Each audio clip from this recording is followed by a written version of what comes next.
There's a reason for this.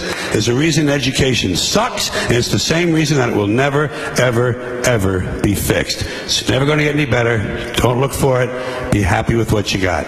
Because the owners of this country don't want that. I'm talking about the real owners now. The real owners, the big wealthy business interests that control things and make all the important decisions. Forget the politicians. The politicians are put there to give you the idea that you have freedom of choice. You don't. You have no choice. You have owners. They own you. They own everything. They own all the important land. They own and control the corporations. They've long since bought and paid for the Senate, the Congress, the state houses, the city halls. They got the judges in their back pockets. And they own all the big media companies, so they control just about all of the news and information you get to hear. They got you by the balls. They spend billions of dollars every year lobbying to get what they want. Well, we know what they want. They want more for themselves and less for everybody else. But I'll tell you what they don't want. They don't want a population of citizens capable of critical thinking. They don't want well-informed, well-educated people capable of critical thinking. They're not interested in that. That doesn't help them. That's against their interest. That's right. They don't want people who are smart enough to sit around the kitchen table and figure out how badly they're getting fucked by a system that threw them overboard 30 fucking years ago.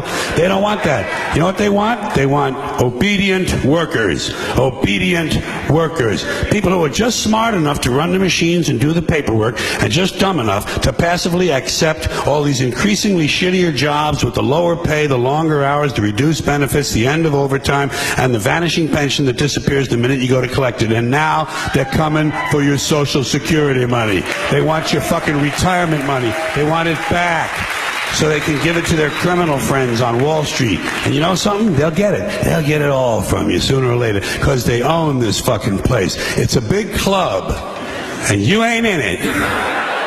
You and I are not in the big club. And by the way, it's the same big club they use to beat you over the head with all day long, where they tell you what to believe. All day long, beating you over the head in their media, telling you what to believe, what to think, and what to buy. The table is tilted, folks. The game is rigged. And nobody seems to notice. Nobody seems to care. Good, honest, hard-working people, white collar, blue collar, doesn't matter what color shirt you have on. Good, honest, hard-working people continue. These are people of modest means. Continue to elect these rich cocksuckers who don't give a fuck about them. They don't give a fuck about you. They don't give a fuck about you. They don't care about you at all. At all. At all. Yeah. You know? And nobody seems to notice. Nobody seems to care. That's what the owners count on. The fact that Americans will probably remain willfully ignorant of the big red, white, and blue dick that's being jammed up their assholes every day. Because the owners of this country know the truth. It's called the American dream, because you have to be asleep to believe it.